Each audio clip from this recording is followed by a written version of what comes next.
Si vous nous prenez en cours, vous faites bien. Sinon, merci d'être avec nous depuis 6 heures du matin. Permettez-moi de vous dérouler le programme pour cette deuxième partie de cette matinale.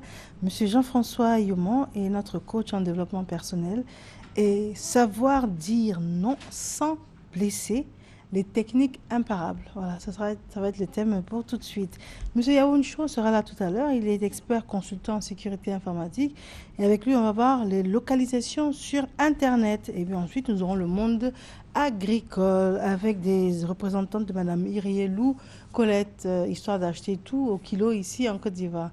Cela dit, ces différentes articulations seront ponctuées d'invités qui nous viennent de la direction commerciale et marketing. Monsieur Youmont, bonjour. Bonjour Marielle. Alors, on peut dire non.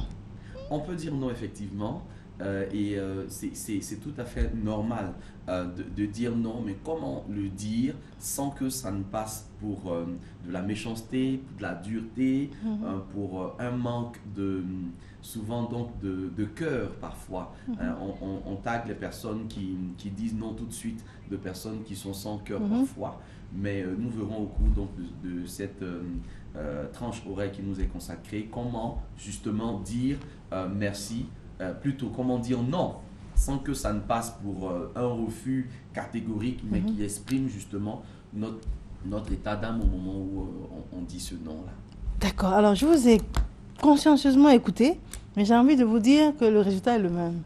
Qu'on y mette la forme ou pas, ce qui est sûr, dans la vie, je pense qu'on fonctionne par objectif. Tout à fait. Donc, dès l'instant où on vient pour quelque chose, pour solliciter quelque chose, même si on y met la forme, le résultat est le même. On repart bredouille. Donc, j'ai envie de vous dire, d'accord, mais ça ne changera pas la décision. Ok, si, je vais profiter aussi pour faire un petit coucou à mon fils Macariel qui fête son anniversaire, c'est 6 ans aujourd'hui. Coucou à toi, je sais que tu es devant la télé, papa t'aime très fort, joyeux anniversaire.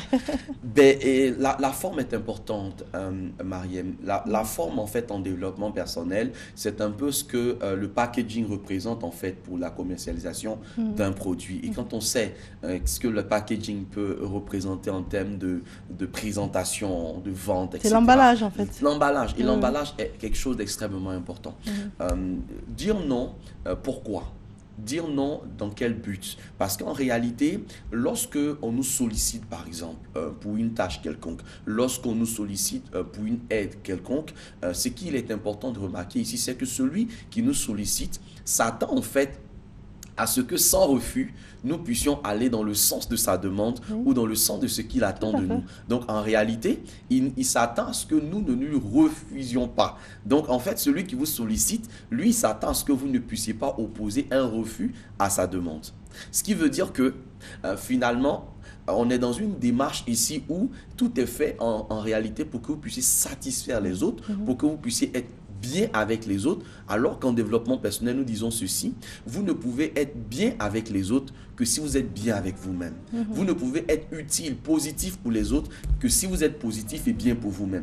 Alors là, commence la démarche. Combien de mariages, combien de relations, combien d'amitiés aujourd'hui s'en trouvent complètement détruites, vraiment désarçonnées, détruites, parce que justement, on n'a pas su dire non au bon moment, parce que justement, on a pensé qu'en disant oui, ça arrangerait les choses. Et puis peu après, on s'est rendu compte que c'était pas vraiment ce qu'on avait voulu faire, ou c'était pas vraiment dans ce sens-là qu'on avait voulu avancer. Et puis les choses ont fini par devenir autre chose. Donc, comment faire en sorte que finalement, vous puissiez affirmer votre personnalité? Oui, parce que c'est de ça qu'il s'agit en fait, Marie. Lorsque vous émettez votre avis, par exemple, par rapport à une demande qui vous est faite, par rapport à une sollicitation qui vous est faite, c'est votre personnalité que vous affirmez. C'est votre façon d'être intérieurement que vous affirmez. Sauf que il est important de savoir que c'est un droit que vous avez de dire non ou de dire oui. Maintenant, comment on dit votre non sans que ça ne paraisse pour quelque chose de méchant? Je vais vous donner un exemple, Mariam. Quelqu'un vient vous solliciter, par exemple, pour l'utilisation de votre tablette. Et puis, tout de suite, vous lui dites, non, je ne veux pas vous donner ma tablette. Vous voyez, parfois, la façon même de répondre à la demande peut traduire une certaine idée d'hostilité, une certaine idée de méfiance, d'agressivité, alors que non. Alors que vous pouvez refuser sans que ça ne paraisse pour une agressivité. En ce moment, qu'est-ce qui se passe? Il se passe que donc, vous affirmez votre refus, mais vous en justifiez les raisons. Par exemple, je ne peux pas vous donner ma tablette parce que c'est pour moi un instrument de travail.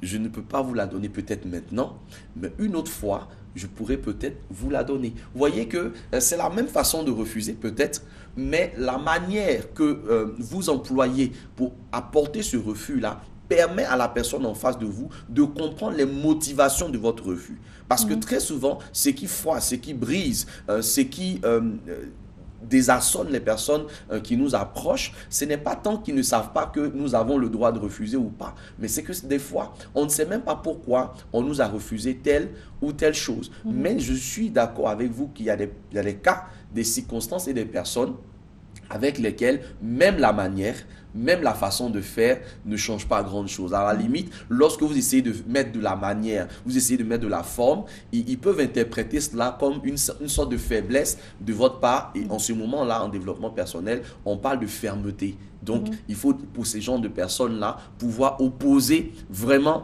un refus, mais qui se veut catégorique par rapport à ce que vous essayez de transmettre comme message. Donc, on dira peut-être à ce stade de notre propos que ce serait au cas par cas, en fonction du type de personne que vous avez en face de vous. Mariam, vous êtes d'accord avec moi que refuser un service ou une demande à un chef hiérarchique par rapport à refuser une demande à une personne lambda, il va s'avérer qu'il y a une certaine démarche à opérer. On est bien d'accord. Mais je vous dis, il y a peut-être beaucoup de gens qui raisonnent comme moi. Je fonctionne par objectif. L'objectif en me levant, c'est de venir voir M. Yoman et d'obtenir quelque chose. Tout à fait. Donc la manière dont M. Yoman va calculer pour voir comment refuser en émettant la manière, mais c'est comme ça que moi j'ai calculé en amont pour voir comment m'arranger pour que M. Yoman accepte. Donc M. Yoman marche par objectif et moi aussi. Donc je viens vers lui en y mettant la manière, en disant « Oh, j'ai longuement hésité avant de venir vous rencontrer parce que je me disais qu'il aurait été éventuellement possible que vous refusiez. Mais bon, j'ai quand même pris le risque et j'espère que je ne serai pas déçu. Alors j'y mets la manière pour vous emmener à ne pas refuser. Tout à fait. Alors après toute cette manière, alors je vous dis, M. Yoman, j'aurais vraiment, vraiment, vraiment aimé que vous puissiez me recevoir avec ma famille à votre cabinet ce matin-là, mais malheureusement, je n'ai pas d'argent pour payer. Bon, voilà. Donc, en vous disant ça, j'y ai mis la manière et mon objectif, c'est que vous acceptiez. Tout à fait. Maintenant, vous, sachant qu'il n'est pas question de faire de la gratuité, par exemple, vous allez y mettre la manière, je vous écoute. Ah ben oui. Eh bien, c'est un très bel exemple. En fait, ici, on tombe dans ce qu'on appelle en développement personnel l'art de la manipulation. C'est-à-dire, dans l'art de la manipulation, on essaie d'imposer, mais délicatement, tout ce qu'on voudrait à celui ou à celle vers qui on se présente. Mais ici, l'intéressant repose sur deux choses. Le premier fondamental, c'est est-ce que la personne donc sait que ce qu'elle demande pourrait être refusé. Ça, c'est quelque chose de très important. Est-ce que la personne le sait? Est-ce qu'elle le sait? Parce que en général, qu'est-ce qui nous déçoit? Ce qui nous déçoit, c'est qu'on part vers une personne, on la sollicite, mais on ne met pas en toile de fond l'option du refus. Donc, on part dans une logique de « il faut que je l'ai, il faut que je l'ai ». Mais la pensée est créatrice. Ah oui. Donc, il faut absolument… Moi, j'évite de me convaincre du contraire. C'est-à-dire, en me levant, d'abord en me couchant, je pense à M. Yoman, en me disant « lui, demain matin, il faut qu'il accepte ». Déjà. Et en me réveillant, en m'habillant, je me dis « bon, M. Yoman, il n'aura pas d'autre option que d'accepter. Donc, je refuse l'éventualité de l'échec. Ça, c'est du développement personnel aussi. Oui, mais en réalité, ici, on ne parle pas en fait d'échec. On parle de possibilité. C'est-à-dire que vous aurez voulu que ça se passe comme ça, mais le cas échéant, quelle est l'attitude que vous gardez? C'est en cela que vous n'échouez pas. C'est en cela que vous restez en fait dans une posture positive. En ce moment-là, puisque j'ai pensé à la possibilité d'un refus qui n'est pas vu comme un échec en réalité, mais comme une perspective, comme une possibilité. En ce moment, qu'est-ce que je dirais? Je répondrai, mais écoutez, c'est vraiment…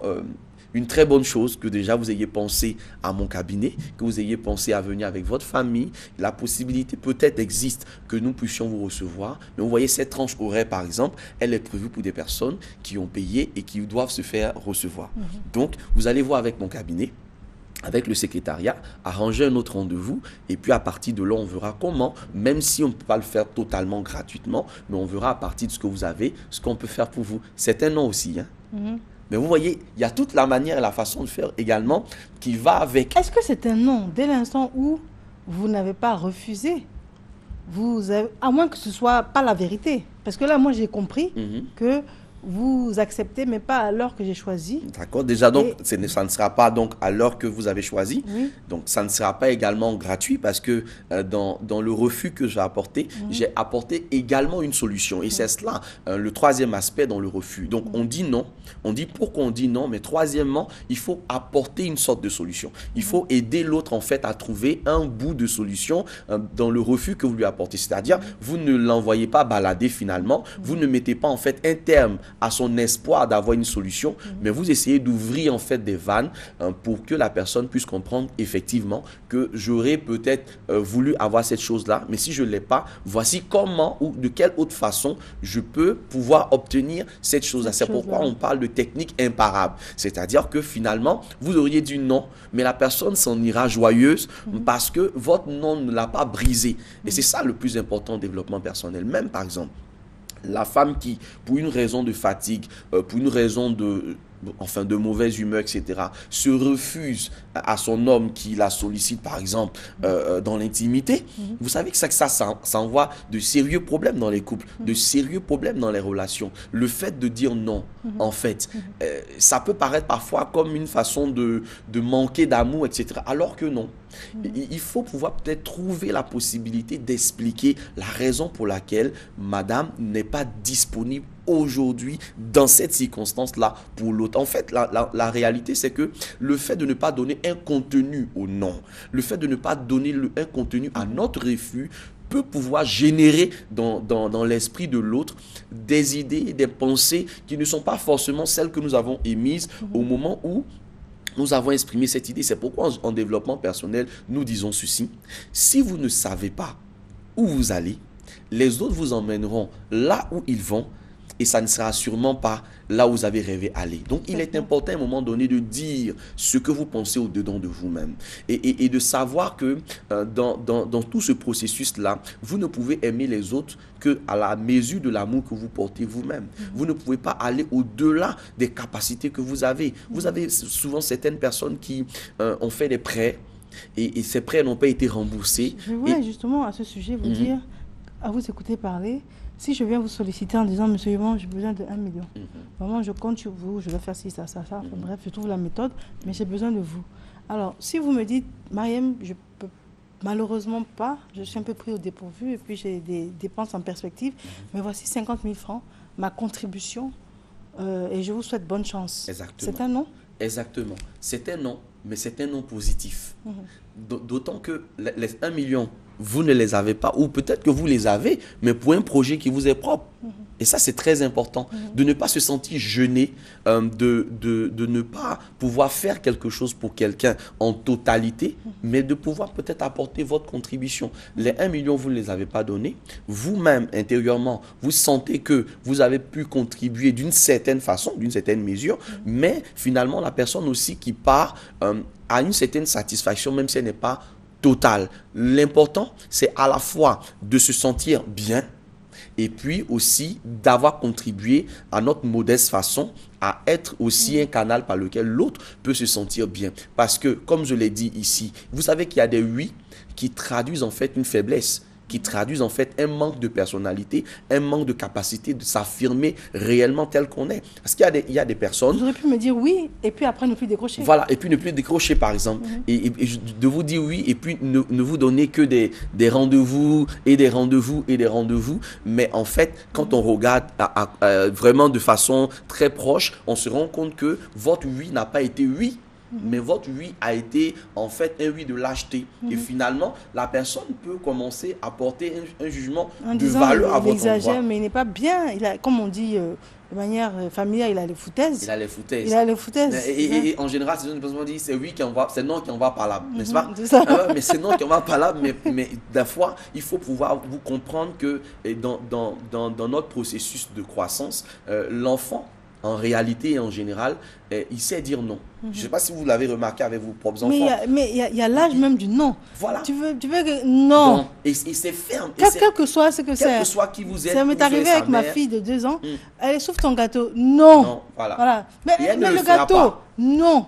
Et elle ne le fera pas. Cette fermeté-là, nous commençons à la perdre en fait dans le processus d'acquisition. C'est-à-dire qu'on va commencer à vous apprendre les bonnes manières, la bonne façon de faire avec les uns et les autres. Mais en fait, on commence à omettre à un moment donné que vous devez vivre aussi pour vous-même. Et ça, c'est vraiment dans la grande section vivre pour soi, pour pouvoir vivre pour les autres. Et vous savez, à un moment donné, à force de dire oui à tout le monde, de dire oui à tout, on ne vit plus. On n'a plus de vie. Aujourd'hui, il y a des personnes qui se retrouvent vraiment mal en eux-mêmes, mal en elles-mêmes, simplement parce qu'elles n'ont pas su à un moment donné apprendre à vivre aussi pour elles-mêmes, apprendre aussi à dire non aux autres pour pouvoir se dire oui à elles-mêmes. Et aujourd'hui, ça fait que il y a de grosses déceptions. Parce que qu'est-ce qui se passe quand vous dites oui, par exemple, et que vous n'êtes pas préparé? Vous dites oui à une personne, par exemple, à qui vous rendez service, vous n'êtes pas préparé. Parce que quand vous dites oui, c'est une adhésion. C'est un engagement. C'est un engagement. Et autant être conscient de cet engagement, parce qu'il y a un proverbe arabe qui dit, il y a 2 choses que tu dois oublier. Le bienfait que tu apportes aux autres et le mal que les autres te font. C'est 2 choses que tu dois oublier complètement. Pourquoi? Parce que quand tu n'oublies pas le bienfait que tu apportes aux autres et que par voie de ricochet, donc en retour, il y a un manque de reconnaissance, il y a une ingratitude, Mariam, vous remarquez que c'est des choses qui blessent profondément. Et il y a des personnes qui n'ont pas su à un moment donné discerner un refus, par exemple, par rapport à une personne qui ne mérite pas. Un autre proverbe dit, on n'offre pas des perles précieuses à des porcs. Donc ça veut dire que même quand vous apportez votre aide à quelqu'un, quand vous donnez votre oui à quelqu'un, il faut que ce soit quelqu'un qui réalise et qui mesure la richesse de ce oui que vous lui apportez. Ça ne sert à rien de donner quelque chose. Ça ne sert à rien de donner votre oui, votre consentement à une personne qui n'en mesure même pas la valeur et la portée. À la limite, la personne va balancer votre oui loin quelque part déjà derrière. Alors que quand vous donnez votre oui à quelqu'un, la personne doit se sentir vraiment enjamée, chanceuse d'avoir votre consentement, heureuse de partager quelque chose qui vient de vous. Or, la réalité, c'est que nous grandissons dans un environnement où parfois tu veux refuser, mais l'œil des autres est autour.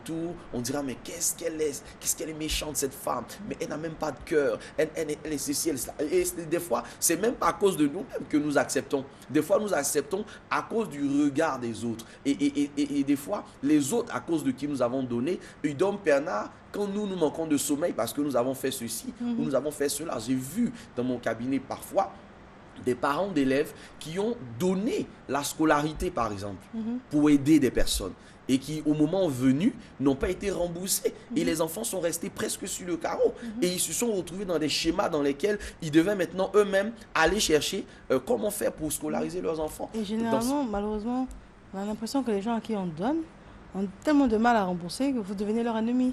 Exactement. Même, ça va jusqu'au fétiche. Hein. Oui. Pour ne pas que la personne réclame son argent. On est en Afrique et c'est vraiment important de savoir que le oui ou le non ne se donne pas de façon prématurée. Et quand on dit, bon, j'ai compris, je vais réfléchir. Comme tu me surprends, je ne m'étais pas préparé, donc j'ai compris. C'est une première étape. En général, nous conseillons cela pour les personnes qui ont vraiment du mal à dire non. Parce que vous savez qu'il y a des personnes qui ont ce problème-là. Non, ils ne peuvent pas. Que ce soit des hommes ou des femmes, en général, on appelle les hommes ou les femmes faciles. C'est-à-dire qu'elle a du mal à dire non à des avances d'un homme. Ou bien il a du mal à dire non aux sollicitations du sexe opposé. En général, il faut prendre le temps de réfléchir. Est-ce que ce que vous allez décider de faire vient de vous? Est-ce que c'est quelque chose que vous partagez? Est-ce que c'est quelque chose que vous auriez aimé qu'on vous fasse? Un principe du développement personnel est que ce que vous désirez que les autres vous fassent, est-ce que ce serait exactement ce que vous aurez fait pour eux dans les mêmes circonstances, par exemple? Si vous aviez les mêmes moyens, si vous aviez les mêmes disponibilités, est-ce que vous l'aurez fait? Parce qu'on vous mesure avec la mesure dont vous mesurez. Donc, à un moment donné de votre vie, vous vous arrêtez, vous réfléchissez. Rien n'est urgent, rien n'est pressé. Mariam. Mais et ça, c'est très important. C'est pas une fuite en avant. Quand j'ai compris, je vais réfléchir, c'est pas une fuite en avant. Pas une fuite en avant. C'est un temps que vous vous donnez et que celui qui vous sollicite doit respecter. Il doit respecter ce temps que vous donnez. C'est un espoir également. C'est un espoir, mais vous ne dites rien. Déçu. Vous ne dites pas que vous allez répondre ou que vous n'allez pas répondre, mais vous voulez prendre le temps nécessaire et en général c'est de préciser, par exemple dans une semaine je te reviens ou d'ici ce soir je te reviens. Ça, Ça veut dire, j'ai compris, laisse-moi le temps de m'organiser pour revenir vers toi. Mais ça, en aucun cas, on envisage l'échec. Quand on dit Oui, j'ai compris, ça c'est dans le camp de celui qui attend. tout à fait, oui. Mais vous pouvez aller réfléchir et puis vous rendre compte que vous n'êtes pas dans les dispositions de faire. En général, il faut prendre ce temps-là pour savoir si l'aide que vous voulez apporter, c'est-à-dire, est-ce que c'est opportun? Est-ce que je dois le faire, mais est-ce que je dois le faire maintenant? Est-ce que je dois le faire, est-ce que je dois le faire pour cette personne? Pourquoi? Pour que plus tard, si cette personne réagissait par la négative, par exemple, si cette personne réagissait différemment de mon attente, je ne sois pas blessé intérieurement. Pourquoi? Parce que j'aurais pris le temps de réfléchir. Et ce qui fait que finalement, quand je fais un don, ou que j'aide quelqu'un, ou que je soutienne quelqu'un, ou que je fasse du bien à quelqu'un, je ne m'attends pas forcément en retour que cette personne puisse faire quoi que ce soit. Si elle le fait, c'est tant mieux. Si vous êtes préparé comme ça en développement personnel, les déceptions, les trahisons n'existeront plus. Il n'y aura que pour vous des leçons que vous tirez des différentes situations que vous avez dans la vie. Et si on n'attend rien en retour, que ce soit pour soi-même, que ce soit comme on dit, je le fais pour Dieu, on attend quelque chose en retour. Peut-être ça de la bénédiction de Dieu, oui, si on est croyant, voilà, exactement. on attend quelque chose, mais si on n'attend rien, est-ce qu'il y a une motivation pour le faire? Est-ce qu'on peut traverser la vie sans rien attendre? Ce n'est pas un effet boomerang, la vie? Oui, mais Mariam, ce qui est intéressant et est important ici, c'est que vous devez savoir que tout ce que vous attendez des autres se trouve également à l'intérieur de vous-même. Par exemple, lorsque je décide, par exemple, de donner quelque chose, de rendre un service, etc., ma satisfaction ne se trouve pas dans le fait que la personne reconnaisse le service. Mais ma satisfaction se trouve dans le fait pour moi d'avoir pu rendre le service et de constater que ce que j'ai fait apporte quelque chose à la personne. Et ça, c'est vraiment important. Et nous, dans le développement personnel, nous travaillons sur ces aspects-là. Parce que l'homme, il est ce qu'il est. On ne peut pas changer l'autre, mais on peut changer notre appréciation, notre façon de le voir, notre façon de le percevoir. Si pour moi, faire du bien, c'est vraiment finalement me sentir utile pour les autres. Vous voyez, à un moment donné, vous sentez dans votre vie que vous ne vivez pas de façon humaine, vous ne traversez pas le temps comme vous êtes en train de dire, mais vous sentez que quand vous sortez quelque chose de vous et que vous contribuez, vous apportez une joie de vivre, vous apportez une certaine gaieté aux autres, même si l'autre... Même si parallèlement, je dis à une amie qu'on pourrait avoir en commun, bon, j'ai demandé à Yoman, bon, il m'a donné les 1 million, mais bon, ça c'est rien lui aussi, avec tout l'argent qu'il gagne, 1 million c'est rien. Moi-même, je suis étonné, il aurait même pu compléter à 5, mais bon, tu sais, quand il perd, c'est comme ça. Hein. L'exemple est bon, et donc on va dire Amine. Amine. Je prends. Mais en fait, c'est ce que je disais tout à l'heure, ça c'est quelqu'un qui ne sait pas apprécier, qui ne sait pas chérir en fait le bienfait que vous lui avez apporté. En ce moment, la question que je me pose, c'est est-ce que vous avez bien fait finalement d'aider cette personne? Mais comme vous étiez en train de dire que ce que l'on projette, ce que l'on donne, on a le retour en soi. Le donc retour à la limite, en soi. vous ne devez même pas vous poser la question bien sûr. de savoir pourquoi Mariam est ingrate. Voilà. C'est ça? Mais finalement, qu'est-ce que vous aurez fait? Vous aurez regardé en fait que ce que vous avez apporté à Mariam lui aura peut-être permis par exemple, de faire l'extension de telle activité. Vous avez senti que c'est de par vous que cela est venu. C'est un bienfait. Mais quand bien même je suis ingrate. Quand bien même qu'elle est ingrate. Et ça, c'est ça. Et que je ne reconnais pas, en fait. Mais parce que j'estime que ça fait beaucoup. Vous savez, les circonstances, les situations, ça peut se discuter. Mais les faits ne se discutent pas. Parce que quand on lui posera la question de savoir, par exemple, comment elle a réussi à faire l'extension, par exemple, de son salon de coiffure, comment elle a pu acheter, par exemple, les éléments pour défriser, etc., elle pourra le dire, même si elle ne le dit pas de manière ouverte, mais elle le sait au fond d'elle-même. Et c'est ça finalement qui est le plus important. Vous savez, dans la vie, il y a 2 choses que vous devez pouvoir garder. La capacité de regarder les gens en face et puis l'assurance que vous avez quand vous avez le dos tourné. Ça, c'est joli et c'est profond. La capacité de regarder les gens en face. Oui. Ça veut dire qu'on ne se reproche rien et qu'on affronte le regard de l'autre. Exactement. Quand bien même on serait donc un miroir. Exactement. Ça veut dire qu'on est lucide. On est lucide. Maintenant, vous avez dit de dos. De dos, on ne craint pas ce que les gens pensent de nous pendant qu'on est de dos. Ça veut dire? Ça veut dire que finalement... On n'a pas peur de la critique. On n'a pas peur de la critique parce qu'elle peut ne même pas être fondée. Et puis de toutes les façons, que vous soyez bien, que vous ne le soyez pas, les gens auront toujours quelque chose à dire. Mais arrangez-vous à ce que les gens disent de vous ne soit pas vrai. Ça, vous pouvez le faire. J'aime dire souvent aussi en développement personnel que vous ne pouvez pas empêcher les oiseaux de voltiger au-dessus de votre tête. Mais vous pouvez faire une seule chose, c'est les empêcher de faire leur nid dans vos cheveux. Donc les gens seront ce qu'ils sont. Ils seront toujours ingrats. Les gens seront toujours méchants. Mais si vous vous planifiez l'aide, l'assistance que vous apportez aux gens, vous allez vous rendre compte à un moment donné que vous grandissez à l'intérieur de vous-même. Vous prenez de l'assurance. Vous développez vraiment vos capacités intérieures simplement parce que à des moments, quand vous aurez dit non à un tel, vous ne l'aurez pas dit par méchanceté, mais vous l'aurez dit non pas pour prouver quelque chose, parce que vous saurez en vous-même que quand vous avez la possibilité, vous le faites. Mais quand vous n'avez pas la possibilité aussi, vous ne le faites pas, et ce n'est pas parce que vous êtes méchant ou que vous êtes quoi que ce soit, parce que la plupart du temps, c'est ça qui revient en fait. Mais qu'est-ce que les gens vont penser si je leur dis non, tu vois? C'est vraiment la tante là qui nous a élevés, c'est elle qui a pris soin de nous, c'est vraiment cette maman là qui a fait ceci. Donc on a comme ce marteau du passé ou ce marteau des expériences de la vie qui nous pend sur la tête et qui fait que finalement, là même où on aurait pu ne pas vraiment être à l'aise, on préfère donner et après, les gens ils se retrouvent avec des ulcères. Mariam, vous ne pouvez pas imaginer, il y a des personnes qui se retrouvent avec des ulcères parce que simplement, ils sont angoissés par le simple fait qu'on puisse dire, elle m'a refusé tel service ou tel bienfait. Alors que non, il n'en est pas. Il n'en est vraiment pas question. Très bien. Alors, juste avant de vous demander votre mot de fin, vous avez dit quelque chose qui m'a interpellée. Les gens sont méchants. C'est un constat. Et souvent, on a l'impression que c'est injuste parce que ça ne se justifie pas. Est-ce que ça peut faire l'objet d'une émission pour comprendre le mécanisme, le phénomène parce que c'est une réalité, c'est-à-dire la méchanceté. Mais bien sûr. On a l'impression que c'est un état d'esprit, en fait. Il y a un spécialiste en développement personnel,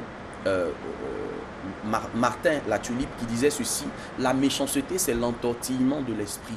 C'est un art mesquin de vouloir voir les autres en pleurs pendant que nous nous rions. Ça, c'est tellement profond quand j'ai lu le livre de cet homme-là. Qui veut dire qu'il y a des personnes qui s'asseyent, qui planifient votre chute, qui planifient votre malheur, qui ne se réjouissent pas de savoir que vous êtes heureux, mais qui se réjouissent de savoir que enfin, finalement, vous aussi, vous avez perdu votre travail, vous aussi, vous avez perdu votre mari. Et ça peut être totalement l'objet d'une émission dans une section qu'on appelle « Connaître qui est l'homme ». Connaître qui est l'homme. J'aimerais beaucoup. Parce que je pense que toutes les personnes qui nous écoutent actuellement ont vécu un événement dans leur vie où elles ont réalisé, comme on dit, l'homme est méchant. L'homme avec un grand H. Avec un grand H. Donc ce serait bien de pouvoir comprendre comme ce mécanisme, ce phénomène qui pousse l'autre à être méchant avec son prochain et puis à opposer de l'hypocrisie en plus. En plus, oui. En plus.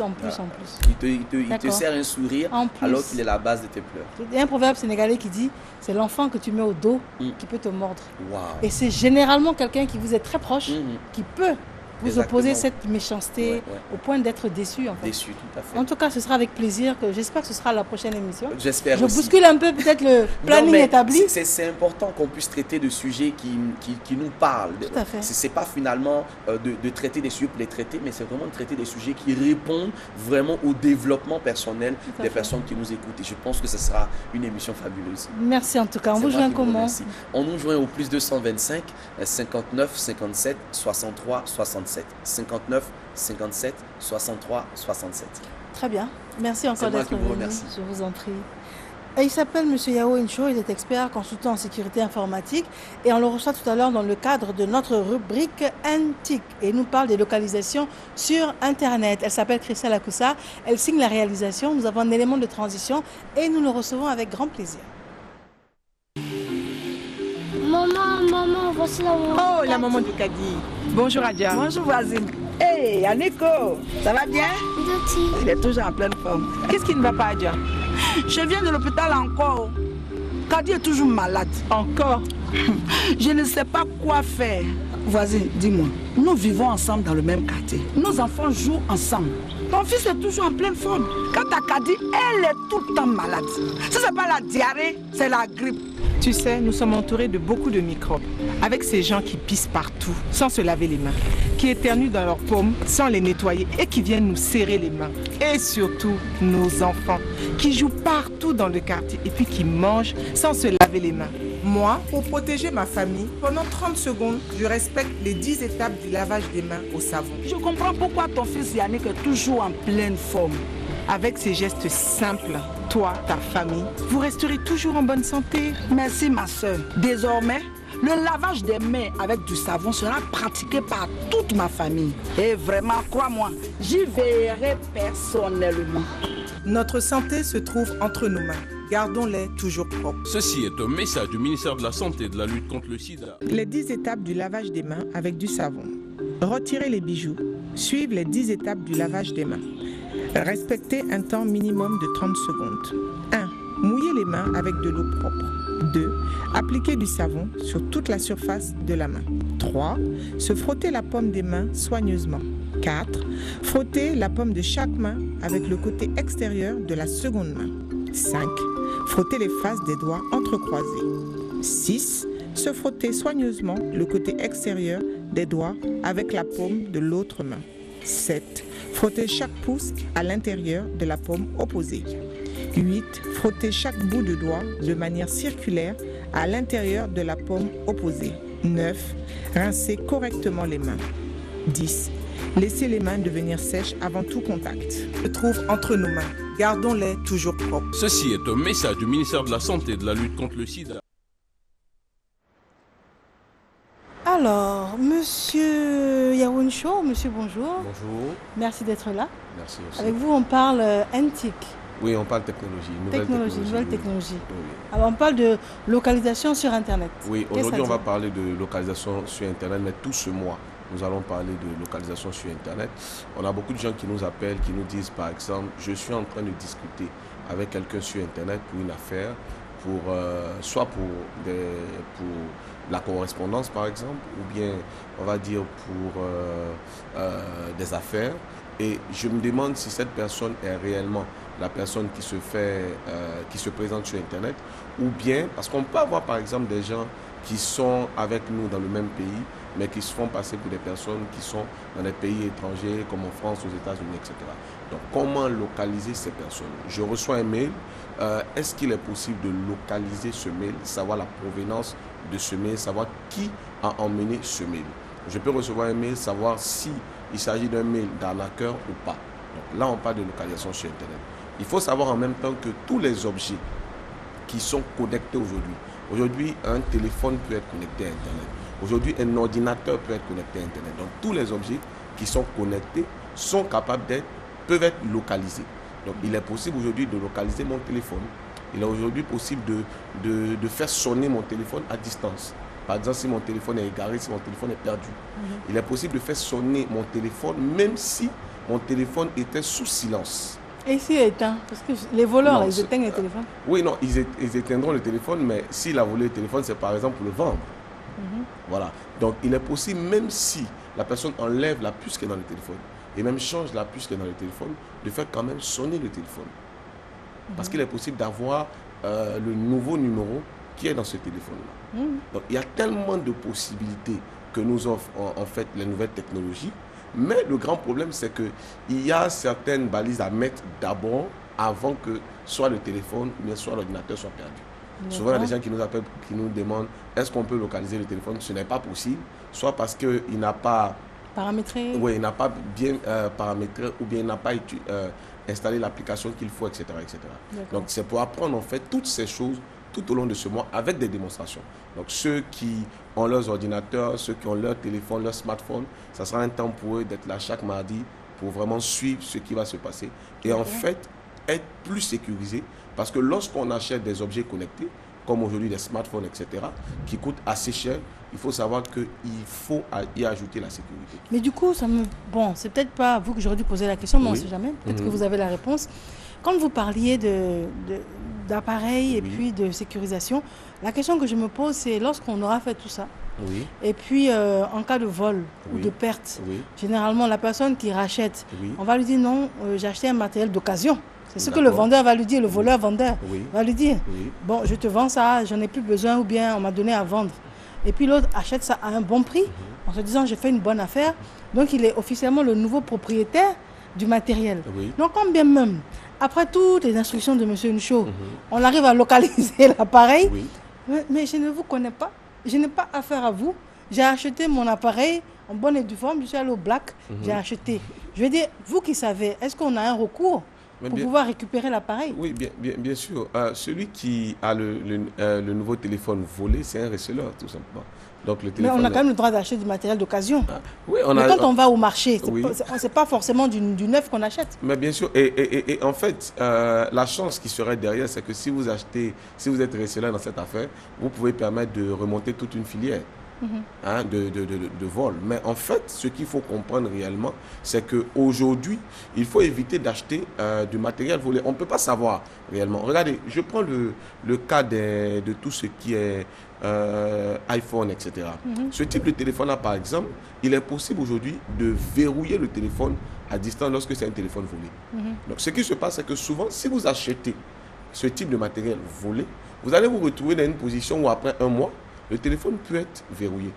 Et vous n'avez personne, et je dis bien personne, qui est capable de déverrouiller le téléphone. Personne. Donc finalement, vous allez l'acheter pour rien. Vous allez l'acheter pour rien. Donc il faut savoir, et au fur et à mesure que cette connaissance est en train de monter, il faut savoir que si vous achetez du matériel volé, vous allez vous retrouver dans ce problème. Et même lorsqu'on n'a pas toutes ces connaissances, vous savez, il y a aujourd'hui ce qu'on appelle le email, c'est-à-dire c'est un numéro qui est rattaché à chaque téléphone. Souvent, les gens se demandent à quoi ça sert. C'est le numéro que vous trouvez quand vous faites étoile dièse 06 dièse. Étoile dièse 06 quel que soit le réseau. Quel que soit le réseau. Étoile dièse 06 dièse. En plus, on trouve quoi? Vous trouvez le numéro du téléphone. C'est-à-dire, si vous voulez, c'est comme le numéro de série du téléphone. Étoile dièse 06 dièse. D'accord. Okay. Lorsque votre téléphone est volé, vous pouvez donner directement ce numéro à un opérateur téléphonique. Donc, votre opérateur téléphonique va simplement bloquer ce numéro. Ça rend automatiquement le téléphone inutilisable. Ah, c'est bien ça. C'est-à-dire personne, vous n'avez pas pu récupérer votre téléphone, mais personne ne pourra utiliser ce téléphone sur la terre. Ça, c'est très bien. Personne ne pourra utiliser ce téléphone sur la terre. Au moins, ça fait moins mal. Oui, au moins, voilà. Donc, vous voyez que dans cette situation-là, si ceux qui s'amusent à acheter des téléphones d'occasion, et souvent des téléphones volés, vont se trouver finalement avec ce problème. Parce que moi, je ne peux pas me faire voler et penser au receleur, dire je ne veux pas verrouiller le téléphone. Non, il faut savoir que c'est possible de verrouiller un téléphone qui a été volé. D'accord. Alors, on a Crépin qui est donc cadreur, qui est en train de faire l'essai. Oui. Et puis, il nous fait comme ça de loin là, pour dire que ça marche. Et donc, le numéro est là. Hein. C'est un long numéro de combien de chiffres? C'est long? Très long. Hein. C'est un long. C'est bien ça. Alors, vous avez dit étoile dièse 06 Oui, dièse. étoile dièse 06 dièse. Vous avez le email. C'est un numéro que vous devez normalement enregistrer ou devez garder quelque part. Mon téléphone est volé. Je rappelle, ce numéro ne permet pas de localiser le téléphone. Non. Ce numéro ne permet pas de localiser le téléphone. Ça permet de bloquer. Oui, permet de bloquer le téléphone. Donc, plus personne ne sera capable d'utiliser le téléphone qui a été volé. D'accord. Ça, il ne va même pas s'allumer. Non, c'est-à-dire on ne peut plus mettre de puce dans le téléphone. D'accord. On ne peut plus mettre de puce dans le téléphone. Mais ça, on le signale dès l'instant où le téléphone est volé. Oui, dès l'instant, dès l'instant où le téléphone est volé et qu'on voit qu'on ne peut plus localiser le téléphone. Bon, maintenant, comment on localise le téléphone? Oui, en fait, pour localiser le téléphone, on va présenter ça durant d'autres émissions, parce que ce sont des outils à installer, etc. On l'aura en démo. Je crois que c'est vraiment simple. Chacun pourra le faire. D'accord. Donc, il y a Christelle Akoussa, qui est très intéressée, qui réalise l'émission, qui me dit, tout de suite, là, dans l'oreillette, qui me dit, mais si le téléphone est retrouvé, on peut débloquer. Si le téléphone parce que le voleur, qui est peut-être un voisin, va se dire, bon, comme je ne peux rien en faire, tant qu'à faire, je vais le rendre. En disant, mais c'est bizarre, voisine. Oh, mais je marchais et puis mon pied a cogné un téléphone. Oui, c'est possible. C'était le tien. Oui, c'est possible. Et donc, la personne ramène. Oui, c'est possible. On peut débloquer? Oui, je peux aller chez mon... Et c'est quelque chose d'intéressant au niveau des identifications aujourd'hui. Mais ce qui est dommage, c'est qu'on n'a pas d'identification de téléphone, en fait. On n'identifie pas le téléphone, on identifie les puces. Mais dans certains pays, ça a commencé. Dans certains pays, on fait certains enregistrements. C'est pourquoi, en fait, c'est un peu complexe payer des téléphones en occasion, parce qu'on n'a pas de reçu, etc. Donc, rien ne prouve réellement que le téléphone est réellement à moi. C'est un peu ça le problème. Parce que tout le monde va se mettre aujourd'hui à copier l'email de ses ennemis pour aller verrouiller le téléphone. Voilà, pour aller verrouiller le téléphone. Mais c'est dire que c'est possible. Je suis capable aujourd'hui de verrouiller le téléphone à distance d'empêcher un voleur d'utiliser le téléphone, je suis capable aussi de déverrouiller le téléphone. C'est possible. C'est possible. Oui, c'est possible. D'accord. Voilà. Ça, c'était pour le téléphone. Donc, c'est valable pour tous les dérivés, la tablette, tout ça. Oui, téléphone, tablette, c'est la même chose. L'ordinateur, c'est un peu plus différent, c'est un peu plus complexe. On va voir qu'au niveau de l'ordinateur, il y a des éléments physiques qu'on peut utiliser, qu'on peut associés à l'ordinateur ou bien greffés sur l'ordinateur pour leur localisation, mais aussi il y a des éléments qui peuvent être installés. Mais aujourd'hui, les ordinateurs qui viennent avec des éléments qui sont déjà installés dans l'ordinateur pour la localisation. Parce que beaucoup de gens appellent souvent pour dire, et si la personne formate l'ordinateur? Mais en fait, il y a un élément qui est dans l'ordinateur qu'on appelle le BIOS, qui est en fait le premier composant de l'ordinateur. On va dire que est la réelle mémoire en fait de l'ordinateur, qui est le cœur même de l'ordinateur, qui ne peut pas être supprimé, qui ne peut pas être effacé. Donc dans cet élément-là, on va apprendre aux personnes comment en fait greffer un élément à ce BIOS-là, de sorte que lorsque vous l'avez fait, personne ne peut voler l'ordinateur. Si l'ordinateur est volé, vous pouvez non seulement récupérer l'élément qui a été volé, mais deuxième chose, vous savez, on a eu cette affaire-là une fois. Il y a un monsieur qui m'a appelé d'un pays et qui avait des images compromettantes dans son ordinateur. Et avec ces images-là, ce qui se passait, c'est que quelqu'un a volé l'ordinateur, se retrouve en Côte d'Ivoire, donc ce n'est pas passé en Côte d'Ivoire, se retrouve en Côte d'Ivoire et l'appelle pour lui faire du chantage. À cause de ces images. C'est un homme réellement important, mais qui avait des photos vraiment compromettantes. Donc, il voulait retrouver l'ordinateur. Ce que nous avons fait, au lieu même de retrouver l'ordinateur, c'était supprimer les éléments qui étaient dans l'ordinateur à distance. Donc ça, c'est possible. Ça aussi, c'est possible. Oui, ça aussi, c'est possible. Donc, on me vole mon téléphone, on me vole mon ordinateur. C'est possible de supprimer des éléments. Même si l'ordinateur est éteint? Non, l'ordinateur... Le petit problème là, l'ordinateur sera obligé d'être connecté à Internet. Ce qui est intéressant pour lui, c'est que pour faire ce chantage-là, il se connecte à Internet. Ça relève de la magie. Oui, c'est ce que je dis aux gens. Oui. Le piratage informatique, ce n'est pas de la magie. Non, parce que là, je me suis dit, attends, là, ça va au-delà de ce qu'on peut imaginer. Oui. Si rien que M. Ncho est capable, l'ordinateur éteint, d'effacer ce qu'il y a dedans. Non. Ça... non, quand même pas. Non, pas possible, mais dans certaines conditions, c'est possible. Vous savez, quand vous prenez je parlais tout à l'heure de iPhone, de iPad, etc. Aujourd'hui, vous avez ce qu'on appelle iCloud. Beaucoup de gens voient ça dans leur téléphone, mais ils ne savent pas ce que c'est. En fait, ce qui se passe, c'est que tout ce qui est enregistré sur votre ordinateur, mais sur votre tablette, est enregistré en même temps en ligne, dans le cloud. Donc, ce qui se passe, c'est que si votre téléphone disparaît, mais si votre ordinateur disparaît, on peut avoir accès à votre cloud. Et supprimer les éléments dans le cloud. Même si on n'a pas, on n'a pas déclenché. Moi, je le vois dans la tablette cloud, mais je ne suis même jamais allé dans l'application. Non, mais normalement, lorsqu'on vous vendait, c'est activé. Voici un grand problème, c'est qu'on vend des téléphones aux gens sans leur dire. Et souvent, le code cloud qui est là-dedans n'est pas à vous. C'est à quelqu'un d'autre, c'est-à-dire au premier propriétaire du téléphone ou de l'ordinateur. Alors, c'est tellement intéressant ce que vous dites, j'ai tellement de questions à vous poser, mais il est l'heure de la publicité et on revient juste après pour la conclusion. Ok.